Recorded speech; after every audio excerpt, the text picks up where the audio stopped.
দীর্ঘদিন আমাদের কিছু গ্রাউন্ড স্টাফ, যেটা আমার আরেকটা জায়গা যেখানে আমি চিন্তা করেছি যে কিছু কীভাবে ইমপ্রুভ করা যায়, আমাদের লম্বা সময় কাজ করেছেন তারা। ওখান থেকে আমরা মাস্টার রোল থেকে মনে হয় আমরা পার্মানেন্ট করার চিন্তা করেছি। 6 বছর যারা মিনিমাম কাজ করেছে, 6 থেকে 10, 10 থেকে 14, দুইটা ক্রাইটেরিয়া করে একটা তাদের পার্মানেন্ট করার চিন্তা ভাবনা করেছি এবং হয়ে যাবে আশা করি। আর আপনি জানেন তার আগে যারা জয়েন করেছে তারাও হয়তো 1-2 বছর পরে 6 বছরে ঢুকবে, আর তারপরে যারা আছে 7-8 বছর তারা 10 বছরে ঢুকবে। সো দুইটা ক্রাইটেরিয়া হয়েছে। ওখান থেকে আমাদের যারা 10 থেকে 14তে ছিল তাদের 10%, 15% বেশি এদের থেকে ইনক্রিমেন্ট হয়ে তারপর এটা পার্মানেন্ট হবে। বসুন্ধরা টিস্যুতে ছাড়ের ছড়াছড়ি। বসুন্ধরা টিস্যু নিয়ে এলো নিশ্চিত ছাড়। এর সাথে আপনি মনে করেন এদের, আপনি জানেন যখন পার্মানেন্ট হয় বেশ কিছু জিনিস হয়, যেমন আপনার ইন্স্যুরেন্স থাকতে হয়, তারপরে আপনার প্রভিডেন্ট ফান্ড হয়তো হবে কিছু, আর ফ্যাসিলিটি কিছু বাড়বে আর কি। সো বোর্ডের কিছু মানে অতিরিক্ত ব্যয় হবে। সো অসুবিধা নাই। আমার মনে হয় they are one of the very important stakeholder of the game. And আমরা মনে করেছি যে প্রথম থেকেই আম্পায়ার্স, কিউরেটার, গ্রাউন্ডস, কোচেস এদের দিকে আমরা নজর দিব। এটা একটা কারণ ছিল। ম্যাচ টিকিট আমাদের খেলা হয়, আমরা পেপার টিকিটে আসলে কন্ট্রোল করা ডিফিকাল্ট হয়, আপনি জানেন। আমরা ডিজিটালাইজড করতে যাচ্ছি টিকেটিং সিস্টেম। আপনার এতে ইন্টারন্যাশনাল ম্যাচেস থাকে, বিপিএল আছে, যেটা আমরা ডিটেক্ট করেছি। আমাদের ডিরেক্টররা মনে করেছেন যে এটা একটা ভালো source of income, revenue generation হতে পারে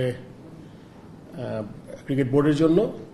সো এটা আমরা আগে একটা খুব কম সার্টেন পার্সেন্টেজ ছিল আপনার ডিজিটালাইজ। এটাকে আমরা লেটস সে 70-85% যেটা আমরা দেখে নিব আর কি, যেটা সবচেয়ে আমাদের জন্য সুইটেবল হয়। তার সাথে আপনি জানেন যে প্রত্যেকটা টিকিটের হিসাব থাকে আমাদের কাছে, এবং এটাও বলতে হবে যে আমাদের কিছু কমপ্লিমেন্টারি যায়, বিকজ আমাদের সাথে কিছু এজেন্সিস আছে যারা কাজ করেন, তাদের একটা দাবি থাকে। ক্রীড়া মন্ত্রণালয় আছে এখানে, র্যাব, পুলিশ, যারা আছেন তাদের কথা বিবেচনায় রেখেছি। সো যাতে আপনার কমপ্লিমেন্টারি টিকিটগুলো যাতে আমরা ডিটেক্ট করতে পারি যে এক্স্যাক্টলি কতগুলো গেছে, যাতে একটা টিকিটের সাথে আরেকটা টিকিট কিউআর কোড থাকবে, কোনটা কমপ্লিমেন্টারি কোনটা রেভিনিউ টিকিট, এগুলো যাতে আমরা করতে পারি। সো এটার ব্যাপারে ডিসকাশন করেছি এবং আমরা ডিজিটালাইজ করব, চেষ্টা করব। যদিও টেস্ট ম্যাচ আছে সামনে 2টা, ওটা একটা আপনার কি বলে এটাকে ট্রায়াল বেসিস, পাইলট প্রজেক্ট।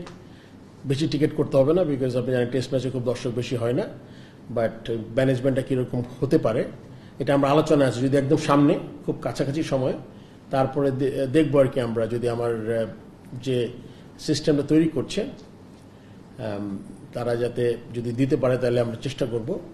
আমাদের ফাইম সিনহা বলতেছিল আমাদের একটা সিস্টেম আছে নাকি ডিজিটাল, পুরোপুরি না আমরা যেভাবে চাচ্ছি মানে টোটাল, ওটার সাথে আমরা যখন আমাদের ওই যাদের আমরা কাজটা চিন্তা করতে বলেছি তাদের সাথে যাতে আমরা কোঅর্ডিনেট করে বোর্ডের যেটা আছে এটা মিলাতে পারিনি, তাদের কোনো কিছু হয় নাকি, নাহলে আমরা পুরোপুরি নতুন একটা সিস্টেমে যাব।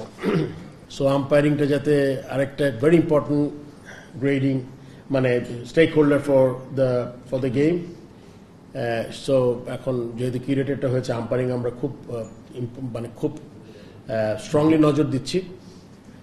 অ্যান্ড এই জায়গাটা ইমপ্রুভ করা খুব জরুরি। আপনি জানেন মানে একটা খুব ভালো প্লেয়ার ইনটেনশনালি আনইনটেনশনালি যদি রেগুলার শিকার হয় খারাপ আম্পায়ারিংয়ের, তাহলে তার জন্য কিন্তু খুব ডিফিকাল্ট হয়ে যায়।